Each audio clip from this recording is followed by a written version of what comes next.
पूजनीय माता और बंधुओं, अब एक भजन होगा और भजन के साथ साथ सभी भाई बहन अपने अपने इष्ट को याद करेंगे, ध्यान करेंगे उनका। हमारा रास्ता ध्यान योग, ध्यान योग का है और ध्यान को कैसे अपनी जिंदगी में जोड़ते हैं ये जानना बहुत जरूरी है। कैसे जुड़ेंगे, कैसे बढ़ेंगे इस रास्ते के अंदर, कैसे अपने जीवन को सफल बनाएंगे, बहुत जरूरी है जानना। सबसे बड़ी बात यह है कि हमारा देश जो है आध्यात्मिक देश है और हमारे देश में 99% लोग ऐसे हैं जो परमात्मा को मानते हैं और अपने किसी न किसी ढंग से परमात्मा का पूजा करते हैं। तरीके अलग अलग हैं, 33 करोड़ देवी देवता हैं और हर 20 किलोमीटर पर भाषा बदल जाती है और परमात्मा का स्वरूप बदल जाता है।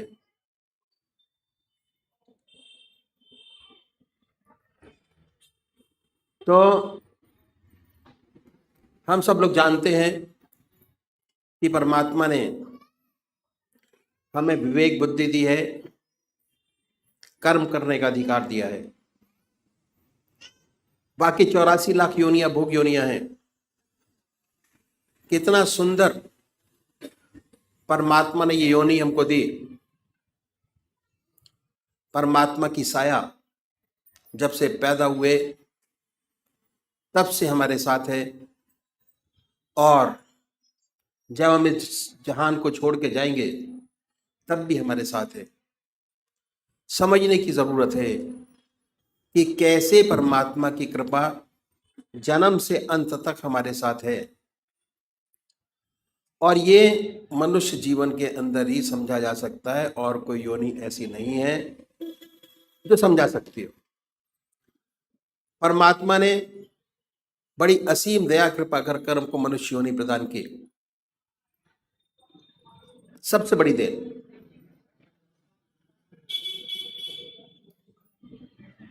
और हमारे सामने हमारे कर्म जो हम पहले जन्म में करके आए,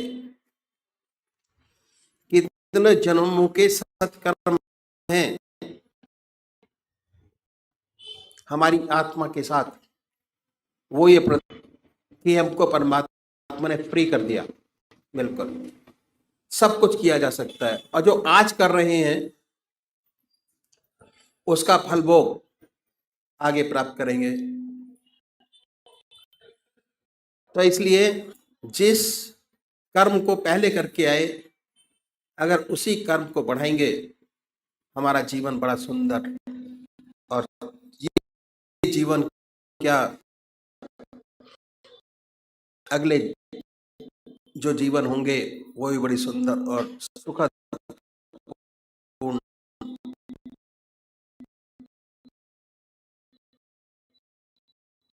व्यतीत होंगे।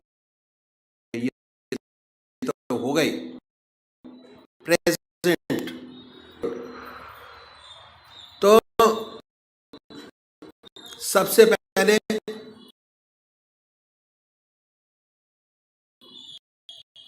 हमको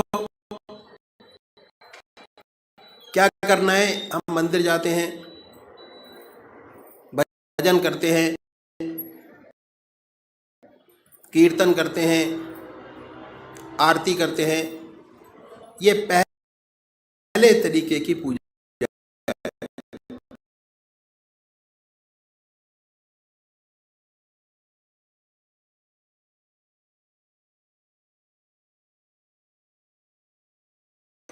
तभी वो प्रश्न किया जाए, अन्यथा नहीं। वह बोले कि पूछो, मैं नाराज नहीं होऊंगा। तब गुरुदेव जी ने आपसे तीसरा प्रश्न किया, और वे था कि क्या अभी भी आपको अपने बीवी बच्चों की याद आ जाती है? यह प्रश्न सुनकर वो खामोश हो गए। ऐसा प्रतीत हुआ कि जैसे ध्यान में चले गए।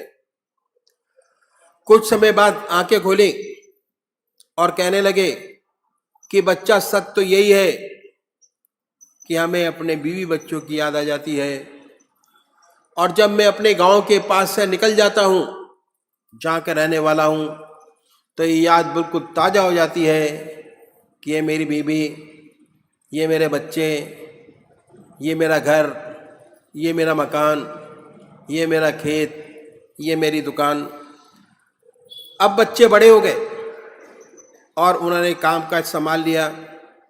गुरुदेव जी ने आपके चरण छुए। वाकई में वो बहुत ऊंचे महात्मा थे, अवधूत थे, कोई शक नहीं। सन्यास लेते ही आश्रम बदल जाता है। सन्यास के अपने यम नियम है, ना उसका कोई बीवी, ना उसका कोई बच्चा, ना उसका कोई खेत, ना उसका कोई मकान। शरीर से त्याग हो गया, लेकिन मन से त्याग करने में बड़ा समय लगता है। और दूसरी बात और है कि त्याग का बहुत बड़ा अहंकार होता है। हम गृहस्थी लोग कभी कभी संसार से दुखी हो जाते हैं और अपना दुख सन्यासियों के पास जाकर कहते हैं कि महाराज हम दुखी हैं, कोई उपाय बतलाइए कि दुख की कमी हो, शांति नहीं मन में, चैन नहीं। और ये उपाय भी बतलाते हैं। ऐसी बात नहीं कहते हैं कि ईश्वर को याद करो, परमात्मा का ध्यान करो, इसी से सच्चा सुख और शांति प्राप्त होगी। उसके अलावा जीवन में कुछ नहीं है। और हम लोग गृहस्थी लोग करते भी हैं, लेकिन नहीं हो पाता। बड़े मजबूर होके चले जाते हैं, पश करते हैं कि महाराज बनता नहीं। कोशिश तो बहुत करते हैं, लेकिन ध्यान तो होता नहीं। तो अक्सर ढूंढने में आ जाता है कि वह रास्ता सन्यासियों का है। आप तो गृहस्थी हो। सन्यासों में शुरू शुरू से भावना हृदय में पैदा हो जाती है कि हम सर्वसाधारण मनुष्यों से कुछ अलग हैं। सूक्ष्म अहंकार अंदर ही अंदर पैदा हो जाता है। अहंकार जहाँ है वहाँ परमात्मा नहीं। दूसरी बात क्या है कि ज़्यादातर व्यक्ति किसी न किसी परेशानी में पड़कर, दुखी होकर वैराग्य पैदा हो जाता है, क्षणिक वैराग्य पैदा हो जाता है और सन्यास ले बैठते हैं। घर छोड़ा, सन्यास का रास्ता पकड़ा, जंगलों में बैठे। उसके बाद सन्यास लेने के बाद जीवन बदल गया। सन्यास के अपने यम नियम हैं, कठोर तपस्या, ब्रह्मचर्य, आसन की सिद्धि, प्राणायाम। बहुत लोगों से तो बनता नहीं। जिनसे बनता है वह कठोरता से अपने मन को साधते हैं। इस अभ्यास में दबाव रहता है और दबाव के कारण बहुत सी रिद्धियां सिद्धियां प्राप्त हो जाती हैं। तो ऐसे महात्मा संसार में आते हैं संसार की सेवा करने के लिए, लेकिन उनके काम क्रोध, लोभ, मोह और अहंकार, ये जो दुश्मन है इस रास्ते के, वो समूह नष्ट नहीं हुए रहते, सुप्त हो गए होते हैं, दब गए होते हैं। अभ्यास के प्रेशर से अपने आप ऐसा मालूम होता है कि इन पर काबू हो गया।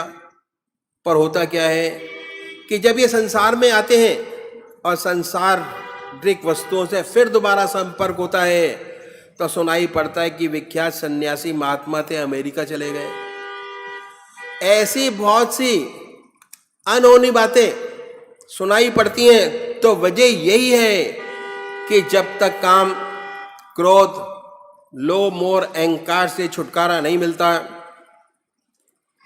और तब तक इनकी प्राप्ति नहीं होती। उन पर इनका जितने परमात्मा की प्राप्ति हो जाती है उनका इन पर नियंत्रण हो जाता है, ये उनके मित्र बन जाते हैं। तो ऐसा कोई उच्च कोटि का विरला होता है जो ऐसा होता है, संसार का बड़ा लाभ करता है। तो इस अभ्यास में दबाव शुरू से ही शामिल है। जैसे आप किसी स्प्रिंग को खींच कर रखें, जब तक खींचा है, हाथ से छूटा, कहीं पर भी मार कर सकता है, मुंह पर लग जाए, माथे पर लग जाए, बिल्कुल यही दशा होती है। तो इस अभ्यास में दबाव शुरू से ही है और हर दबाव का रिएक्शन साथ साथ सामने आ जाता है। तो ये सारी बातें हैं, इन सोच समझकर सन्यास के रास्ते में कदम रखना चाहिए। और खासकर उन लोगों को जिन्होंने गृहस्थ आश्रम में प्रवेश कर लिया है, उन्हें तो सन्यास की बात कभी सोचनी ही नहीं चाहिए। करोड़ पीछे एक दो नजर आते हैं जो संसार छोड़कर चले गए, जो गृहस्थी थे संसार छोड़ के चले गए और ईश्वर को प्राप्त किया। लेकिन 1000 पीछे 999 असफल होते हैं, उनकी ना दीन रहती है ना दुनिया। ऐसी बहुत सी घटनाएं सेवक के सामने आई, सब में असफलता, ना इधर का रहा ना उधर का। सर्विस छोड़ी, बच्चे छोड़े, घर छोड़ा, नौकरी छोड़ी, कुछ न कर पाया, बर्बाद हो गया। तो जिन्होंने गृहस्थ आश्रम में पदार्पण कर लिया है, उन्हें 1000 बार सोचना चाहिए कि उनके लिए रास्ता नहीं है। जो बाल ब्रह्मचारी है और जिनका जन्म से ही संस्कार बहुत ऊंचा है, उनकी बात तो अलग है। उनके लिए तो सन्यास से बढ़कर कोई दूसरा रास्ता नहीं होगा। ऐसा व्यक्ति इस रास्ते में बहुत चमकेगा, करोड़ों का भला करेगा। हमारी ऐसी धारणा हो गई है कि हमारे पास कोई रास्ता नहीं। हम गृहस्थियों के पास, बहुतों की ये धारणा है और बहुतों की ये धारणा है कि 55 से 58 साल तक तो अपना काम करें, 58 साल के बाद जब रिटायर हो जाएंगे तब भगवान का नाम लेंगे। ये बहुत बड़ी भूल है। 58 साल के बाद कुछ नहीं हो पाता, भगवान का नाम नहीं लिया जा सकता। आदतें इतनी मजबूत हो जाती हैं कि उन्हें बदल नहीं सकेंगे। शरीर भी जवाब देने लगता है, बैठ नहीं सकेंगे। ध्यान करने की बात तो अलग रही।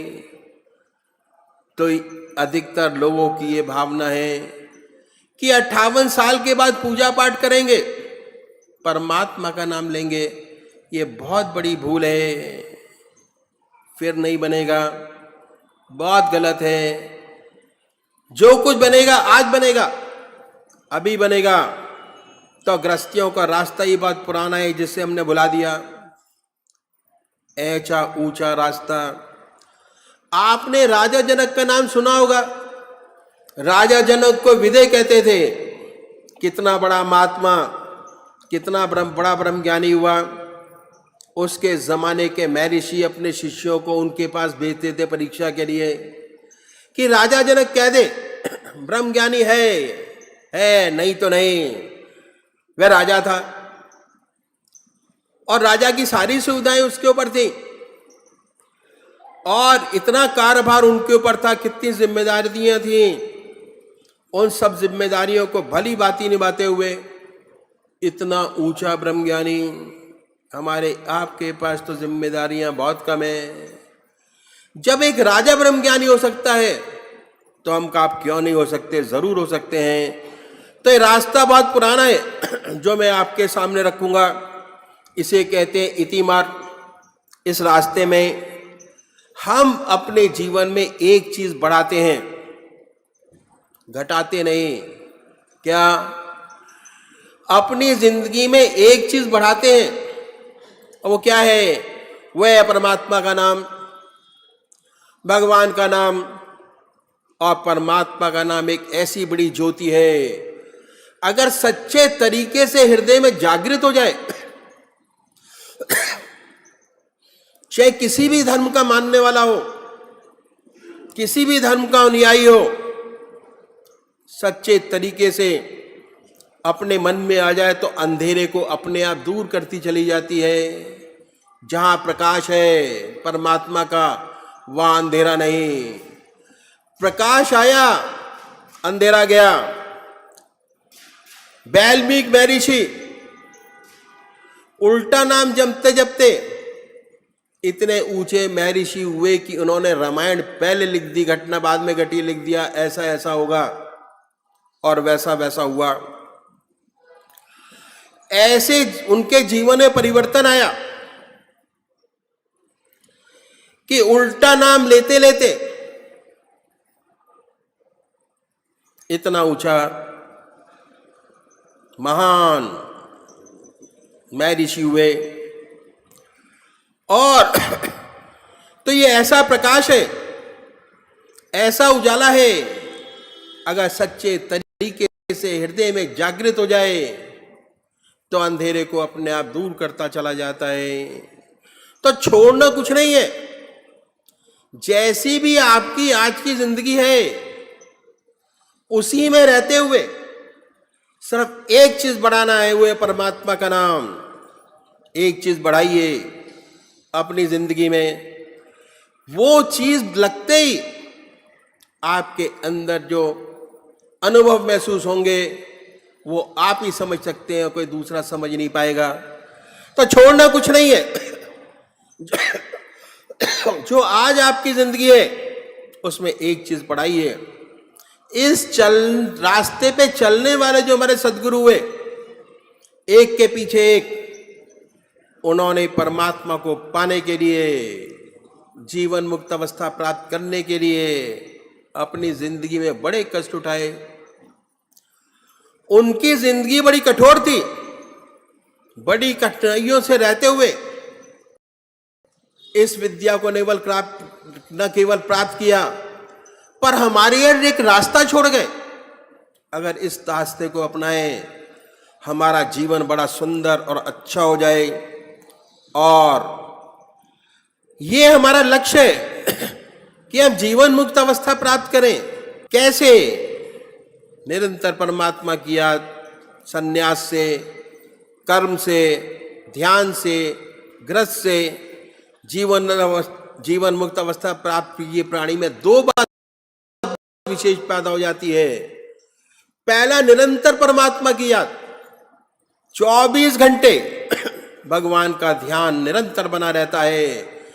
चाहे किसी भी संन्यास में हो, ग्रस्त में हो, भगवान की याद निरंतर बनी रहती है। चलते फिरते, खाते पीते, सोते जागते, संसार का हर व्यवहार करते ईश्वर की याद बनी रहती है। दूसरी बात यह कि उसके जो कर्म हैं वो निष्काम कर्म हो जाते हैं। ये दो बातें हैं, उसे स्थित प्रज्ञ कहिए या जीवन मुक्त कहिए, में पैदा हो जाती हैं। अब देखना यह है कि कैसे इसी दुनिया में रहते हुए, इसी संसार में रहते हुए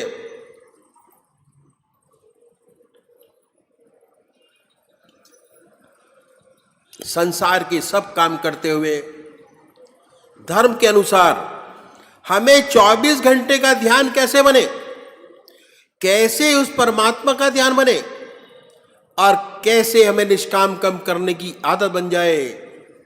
इन संतों ने, इन सद्गुरुओं ने, जिन्होंने अपने जीवन काल में जीवन मुक्त अवस्था प्राप्त की, हमारे लिए कुछ गुर छोड़ गए। अगर इन गुरों को अपनाएं तो हमारा रास्ता भी आसानी से तय हो जाए। हर व्यक्ति अपनी संतान के लिए कुछ गुर छोड़ जाता है। एक व्यापारी है, अपनी संतान के लिए गुर छोड़ जाता है, उसकी संतान को अधिक कष्ट नहीं उठाना पड़ता। एक डॉक्टर है, अगर उसका लड़का डॉक्टर है तो वो क्लिनिक चलाने के लिए कुछ गुर छोड़ जाता है, उस बच्चे को अपना क्लिनिक चलाने में दिक्कत नहीं आती। इंजीनियर है, अपने बच्चों के लिए गुर छोड़ जाता है, और इन संत महात्माओं ने ये कुछ गुर छोड़े कि कैसे रास्ते को आसानी से तय करें, कैसे 24 घंटे का ध्यान बने। और ये गुर मैं आपके सामने रखूंगा। यदि आपको ये बातें अच्छी लगें तो अपने जीवन में डालें, अपनाएं। अगर अपनाएंगे तो आपको भी लाभ होगा। इन सत महात्माओं ने, इन सदगुरुओं ने सारे साधन को 3 भागों में बांटा और 24 घंटे को भी 3 भागों में बांटा। साधन का पहला स्टेप पूरा कर लेने से 8 घंटे आपके अपने हो जाएंगे, 8 घंटे का ध्यान आपका अपना हो जाएगा। साधन का दूसरा स्टेप पूरा कर लेने से 24 में से 16 घंटे आपके अपने हो जाएंगे और साधन का तीसरा स्टेप पूरा कर लेने से निरंतर परमात्मा की याद बनी रहेगी और 24 घंटे ईश्वर का एहसास आपको होता रहेगा। अभी में आप और सच्ची निष्काम कर्मता आपको प्राप्त हो जाएगी। अभी मैं साधन की पहली सीढ़ी आपके सामने रखूंगा जिसमें 8 घंटे आपके अपने हो जाएंगे। पहली बात इन संतों ने बताई कि परमात्मा ने बड़ी असीम दया कृपा कर कर हमको मनुष्य योनि प्रदान की है। ये उसकी सबसे बड़ी देन है।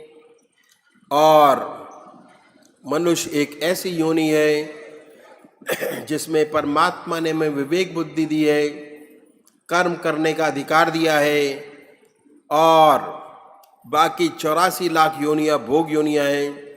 बड़ी दया कृपा कर कर हमें ईश्वर ने मौका दिया। हमें इस अवसर का पूरा पूरा लाभ उठाना चाहिए। कहा है, बड़े भाग्य मानुष तन पावा, सुर दुर्लभ सदग्रंथन गावा, साधन धाम मोक्ष कर द्वारा, पाए न जहीं पर लोक सवारा। ऐसी मनुष्यों ने जो बड़े भाग से मिली है, जिसके लिए देवता भी तरसते हैं, क्योंकि ये मनुष्य योनि एक साधन का क्षेत्र है और मोक्ष का दरवाजा है। इसमें परमात्मा ने हमें विवेक बुद्धि दी है, कर्म करने का अधिकार दिया है। यदि हम चाहें प्रत्यशील रहें तो इस परम पिता परमात्मा को प्राप्त कर सकते हैं। ये एक ऐसी योनि है जिसके लिए देवता भी तरसते हैं। तो ऐसा अवसर हमें ईश्वर ने दिया, इसका हमें पूरा पूरा लाभ उठाना चाहिए। जितने संत महात्मा हुए, जितने धर्म हुए, जितने पंथ हुए, सब ने इस मनुष्य योनि की भूरी भूरी प्रशंसा की है। कबीरदास जी ने कहा है कि कबीरा हर की भक्ति कर, तज विषया रस चौंच, बार बार नहीं पाइए मानस जन्म की मौज। तो ऐसा सुंदर अवसर में परमात्मा ने दिया। हमारे महर्षियों ने बताया कि संध्या वंदना अवश्य करनी चाहिए और हमारे देश में 99% लोग ऐसे हैं जो परमात्मा को मानते हैं और अपने किसी न किसी ढंग से परमात्मा की पूजा करते हैं। बहुत से लोग तो आधा घंटे से ज़्यादा भी करते हैं। लेकिन यदि हम उनसे पूछें कि इस पूजा का क्या लाभ हुआ, तो 4 बात बताने के खामोश हो जाते हैं। पहली बात ये कि भाई ईश्वर का नाम लेना अच्छी बात है। हमारे घर में मंदिर है, हमारे दादाजी पूजा करते थे, हमारे पिताजी पूजा करते हैं, हम करते हैं और हम देखा देखी हमारे बच्चे भी करते हैं। गॉड फियरिंग है, अच्छा है। और इससे ज़्यादा आप क्या चाहते हैं? हम इनसे पूछें कि आपको कोई आंतरिक लाभ हुआ तो ऐसे बहुत से कम लोग होंगे जो कहेंगे कि हुआ। इन संतों ने कहा कि हम आपको एक ऐसा विशेष तरीका बतलाते हैं जिसे हर कोई अपना सके, चाहे किसी भी मजहब का मानने वाला हो, किसी भी धर्म का अनुयायी हो। अपने धर्म के मत पर चलते हुए वो तरीका बताया जो मैं आपके सामने रखता हूँ। संसार में हर मजहब में 2 तरीके के व्यक्ति हैं। एक साकार पुजारी और दूसरा निराकार, बहुत पुराने जमाने से चले आ रहे हैं, नई बात नहीं। इनमें आपस में वाद विवाद भी होते हैं, आपस में झगड़े भी होते हैं, लेकिन सब ये होते हुए आज तक दोनों स्थिति कायम है।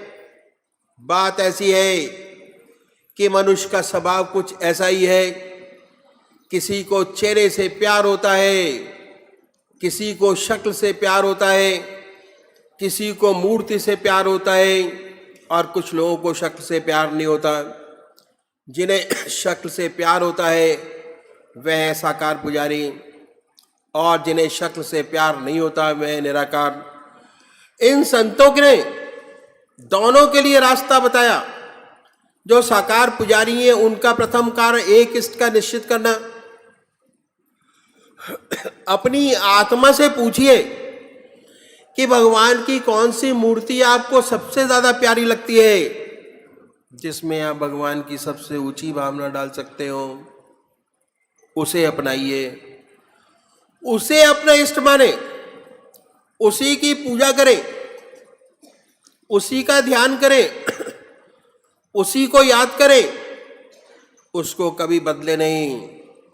ऐसा नहीं कि कभी अब राम की पूजा करें, कभी कृष्ण की करें, कभी माँ की करें, कभी देवी की करें।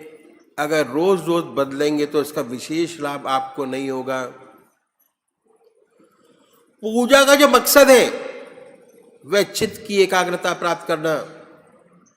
पूजा का पर्पस चित्त की एकाग्रता प्राप्त करना, चित्त की वृत्तियों का निरोध प्राप्त करना। ऐसी हालत कि मन में विचार शून्यता आए, और वो जब भी हो सकता है जब आपका एक इष्ट हो। पूजा कैसे करें? कुशा या कंबल का आसन हो, धूप बत्ती अगरबत्ती जलाएं, साफ सुथरी चादर बिछी हो, जो रात्रि के वस्त्र हैं वो बदल कर बैठे, और अगर स्नान नहीं कर सकते तो कोई बात नहीं, मुंह हाथ धोकर सुख आसन से बैठे। फिर कल्पना करें काल्पनिक तौर से कि हमारा इष्ट, हमारा परमात्मा, हमारा ईश्वर शरीर हमारे सामने विद्यमान है, बड़े प्यार से। और फिर कोई भक्ति भरा भजन गाइए। क्या होगा? आपके बहिर्मुखी विचारों की दुनिया से हटकर ईश्वर की तरफ लग जाएगा। इसके बाद जब आप ध्यान करेंगे तो ध्यान बनेगा। पहले बाहर अपने इष्ट की मूर्त को बनाएं। जब बाहर आपका इष्ट स्पष्ट हो जाए, उसको अपने हृदय में उतारिए, हृदय पटल पर, इतने प्यार से कि ना कोई दूसरा विचार रह जाए, ना दूसरा ख्याल। जैसे मंदिर में जाते हैं, बड़े प्यार से बैठिए, अपने इष्ट की मूर्त सामने देखिए।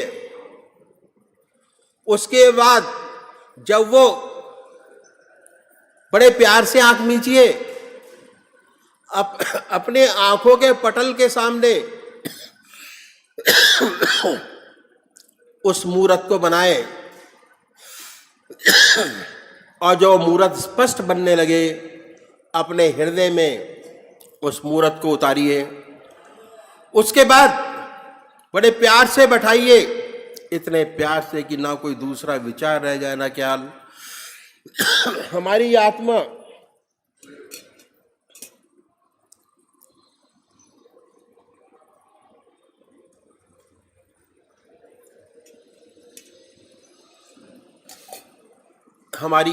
हमारे मन को देखती रहती है, बताती रहती क्या सोच रहे हैं। और जब मन हट जाए अपने इष्ट के चरणों से, फिर दोबारा उस मूर्तियों को पकड़े, फिर बना लीजिए अपने इष्ट को अपने सामने। ये अभ्यास उस समय जब ध्यान में लौटेंगे, उसी के ध्यान में लौटेंगे, और आपको बड़ी सुंदर अनुभूति होगी। आपका हृदय मस्तक आनंद से भर गया। अपने इष्ट की मूरत देख के आनंद नहीं आएगा तो क्या आएगा?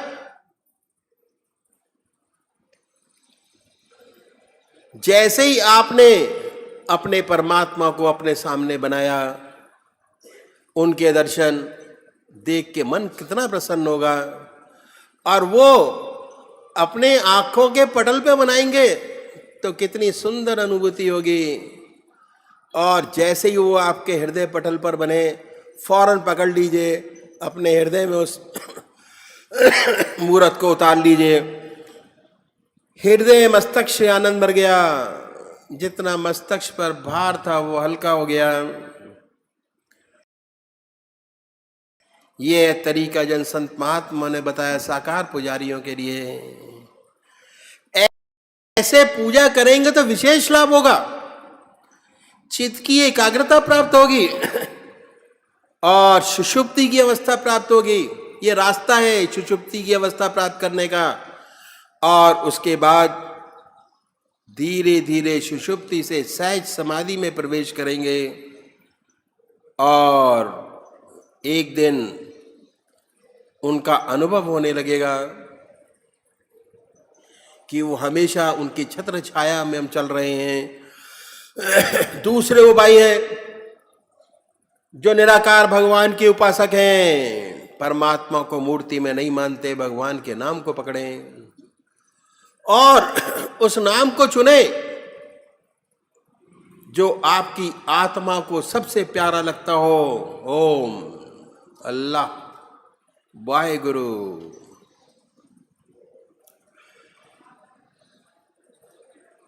जो आपकी आत्मा को अच्छा लगे उसको चुन सकते हैं। जो नाम आपकी आत्मा को प्यारा लगे उसे पकड़ें। फिर आसन तो वही है, सुख आसन से पलौती लगाकर बैठे, हृदय की तरफ निगाह कीजिए और आनंदमय अवस्था बनाए। और ये ख्याल करें कि जब आपका हृदय धुक धुक करता है, उस धुकधुकी में उससे जो ओम नाम निकल रहा है, जो नाम सुना है वह निकल रहा है। हृदय ओम ओम कह रहा है, हृदय से, जवान नहीं कह रही। और जब तक ये ना हो तब तक बड़े प्यार से मानसिक जाप कर सकते हैं। ओम ओम, बड़े प्यार से ओम। उसके वाइब्रेशन को महसूस कीजिए ओम के। धीरे धीरे ऐसी अवस्था आती है, आपको बस स्पष्ट सुनाई देने लगता है कि हृदय से ओम की आवाज निकल रही है।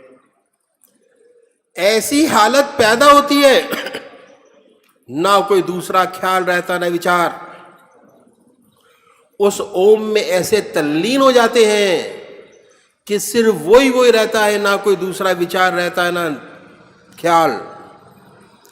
और उसको देखते देखते अपना होश नहीं रहता, अपने आप से गायब हो जाते हैं, उसमें लिपट जाते हैं ओम में। और जब चेतन अवस्था आती है, उसी का नाम सुनते होते हैं और हमें एहसास होता है बड़े आनंद का कि हमारा मस्तक अनुपम आनंद से भर गया, बड़ी शांति का अनुभव मिला। तो ये इन संतों ने पूजा का तरीका बताया। यदि ऐसे पूजा करेंगे विशेष लाभ होगा, चित्त की एकाग्रता प्राप्त होगी, सुषुप्ति की अवस्था प्राप्त होगी, और सुषुप्ति से सहज समाधि में प्रवेश कर जाएंगे। धीरे धीरे हमें आत्मा और परमात्मा का अनुभव होने लगेगा और एक दिन हम उससे एकाकार हो जाएंगे और ज्योति से ज्योति मिल जाएगी। इन संतों ने इस बात का विशेष ध्यान रखा कि हमारे काम का समय न लिया जाए। पहली सीढ़ी का दूसरा सब स्टेप। अब ये हमने आधा घंटा सुबह पूजा की और आधा घंटा सायंकाल परमात्मा की याद के, 1 घंटा परमात्मा की याद। 24 घंटों में से 1 घंटा परमात्मा की याद, 23 घंटे दुनिया का काम। पहला स्टेप का पहला पार्ट। हर मनुष्य भोजन करता है। यह देखा गया कि इस बात का विशेष ध्यान रखा कि हमारे काम का समय न लिया जाए। पहली सीढ़ी का दूसरा स्टेप, हम बहुत बिजी आदमी हैं, अपने व्यवसाय में, अपने घर में, अपने गृहस्थ में, अपने बच्चों में, हमारे पास टाइम है का? इन संतों ने 24 घंटे में जो आपका गृहस्थ का काम चलता है उसी में से समय निकाल दिया। दूसरा क्या हुआ कि हर मनुष्य भोजन करता है। अब भोजन करने में आधा घंटा दोपहर को और आधा घंटा रात्रि को लगाता है।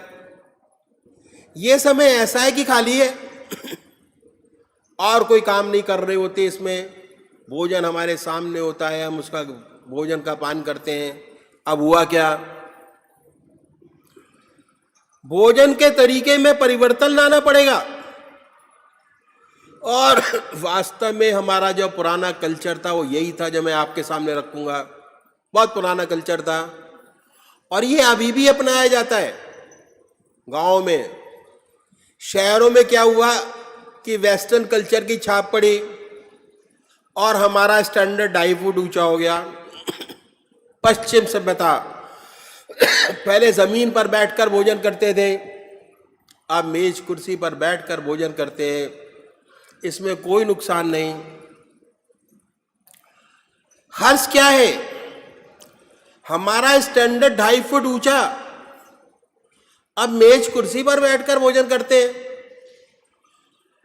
इस बात में कोई नुकसान नहीं। विशेष अर्थ क्या है कि जितने दुनिया भी वार्तालाप है, दुनिया की बातें हैं, वो मेज पर बैठकर होती है भोजन के, क्योंकि हमने अपना आपको वेस्टर्नाइज कर लिया, पश्चिम सभ्यता को अपना लिया। इस तरीके में तब्दीली लानी होगी। और तब्दीली क्या है कि जैसे ही भोजन, ये अभ्यास, जैसे ही भोजन आपके सामने आए तो आप भगवान की अर्पण कर दीजिए, अर्पण करिए। कोई ग्रास परमात्मा की याद के बगैर आपके शरीर में न जाए, कोई चीज बगैर परमात्मा की याद के ना पिए।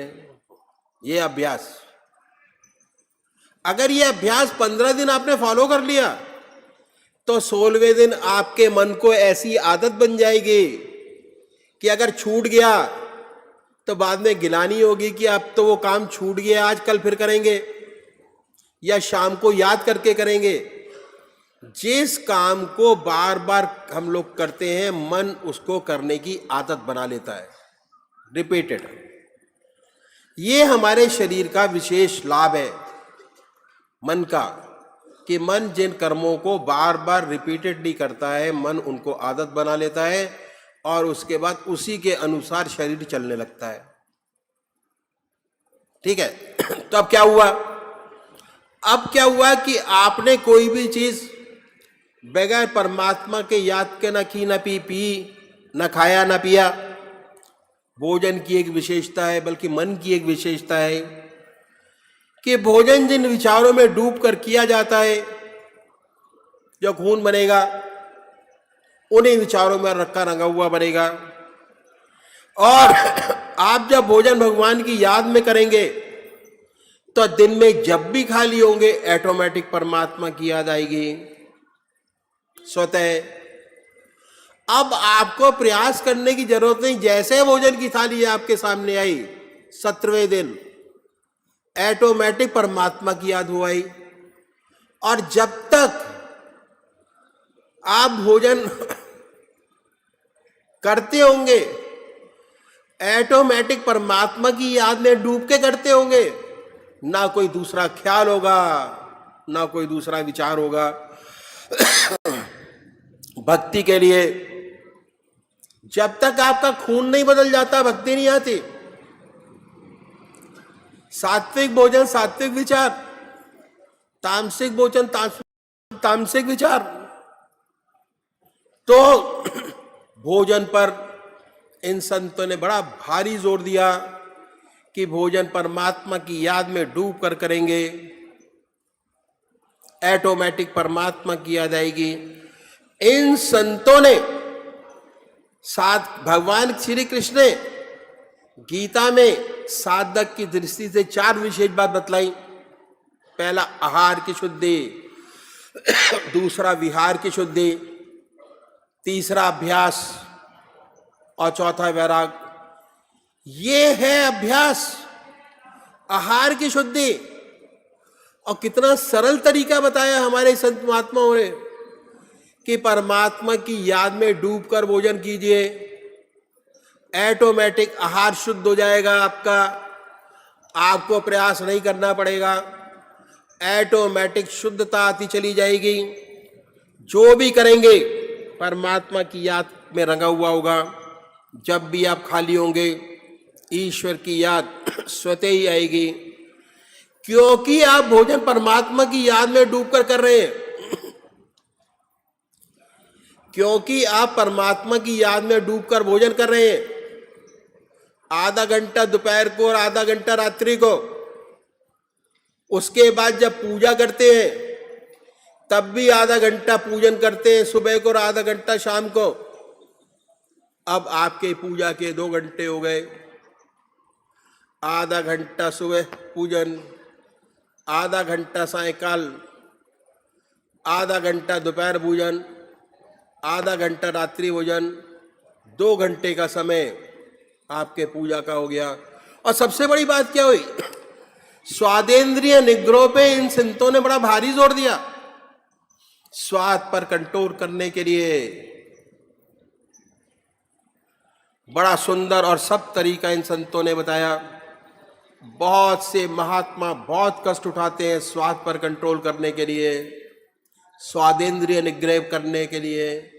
कोई फीका खाता है, कोई मीठा छोड़ता है, कोई सारी चीजें मिलाकर खाते हैं, कोई घास घोटकर सारी जिंदगी पीते हैं, जिससे स्वादों का हमारे मन के ऊपर कोई असर ना हो, न खट्टा महसूस हो, न नमकीन महसूस हो, न मीठे का स्वाद हो, परमात्मा का स्वाद हो। कितना कष्ट उठाते हैं। हमारे संतों ने वही तरीका बताया कि परमात्मा की याद में डूबकर भोजन करेंगे, ऑटोमेटिक स्वादेंद्रिय निग्रह हो जाएगा, स्वादों से आप ऊपर उठ जाएंगे। बड़ी तपस्या करते हैं स्वादों पर ऊपर उठ। अब आपके पूजा के 2 घंटे हो गए। आधा घंटा दोपहर पूजा, आधा घंटा सायंकाल पूजा, आधा घंटा दोपहर भोजन, आधा घंटा रात्रि भोजन। तीसरा सब स्टेप, जब आधे घंटे का समय भोजन पर लगाएंगे तो जो काम हमको दांतों से लेना चाहिए वो आंतों से नहीं लिया जाएगा। दांतों का काम दांत ही करेंगे और आंत का काम आंत करेगी। तीसरा सब स्टेप उन्होंने क्या बताया कि हर मनुष्य भोजन करता है, हर मनुष्य भोजन करता है। इसका तरीका मैंने आपके सामने रखा। अब हर मनुष्य सोता है और सोने में 6 घंटे से 8 घंटे सब सोते हैं। 8 घंटे 6 घंटे वेस्ट, कुछ नहीं करते उस पीरियड में, सोने के पीरियड में। Waste of 8 hours in life. करना क्या बताया कि सोने से पहले 2 काम कीजिए। पहला आत्मनिरीक्षण कैसे करें, बड़ा सुंदर तरीका बताया इन संतों ने। जब दुनिया के सारे काम समाप्त हो जाएं, उसके बाद 2 काम कीजिए। 20 मिनट अगर परमात्मा के नाम के निकाल लेंगे अपनी चारपाई पर बैठ के तो बहुत बड़ी बात हो जाएगी। विहार की शुद्धि हो जाएगी। जब घर के सारे काम आपके समाप्त हो जाए, आप आपकी चारपाई हो, अपनी चारपाई पे बैठिए, बैठ के 20 मिनट का काम करना है। पहला आत्म परीक्षण, गगन दिन में जो काम किए उनको सोचिए, चंद्रमा इसमें देखिए कौन से अच्छे काम हुए। धरा की धूल आसन लगाने की कोई जरूरत नहीं, धरा की धूल हूँ। तुम गगन के चंद्रमा हो, मैं धरा की धूल हूँ। मैं धरा की धूल हूँ। तुम प्रणय के देवता हो, तुम प्रणय के देवता हो, मैं समर्पित फूल हूँ। तुम गगन के चंद्रमा हो, मैं धरा की धूल हूँ। मैं धरा की धूल हूँ। तुम महासागर की सीमा, मैं किनारे की लहर। तुम महासंगीत के स्वर, मैं अधूरी सांस भर। तुम हो काया, मैं हूँ छाया। तुम हो काया, मैं हूँ छाया। तुम क्षमा, मैं भूल हूँ। तुम गगन के चंद्रमा हो, मैं धरा की धूल हूँ। मैं धरा की धूल हूँ। तुम उषा की लालिमा हो, भोर का सिंदूर हो। मेरे प्राणों की हो गुंजन, मेरे मन का मयूर हो। तुम हो पूजा, मैं पुजारी। तुम हो पूजा, मैं पुजारी। तुम सुधा, मैं प्यास हूँ। तुम गगन के चंद्रमा हो, मैं धरा की धूल हूँ। मैं धरा की धूल हूँ। तुम प्रणय के देवता हो, तुम प्रणय के देवता हो। मैं समर्पित फूल हूँ। तुम गगन के चंद्रमा हो, मैं धरा की धूल हूँ। मैं धरा की धूल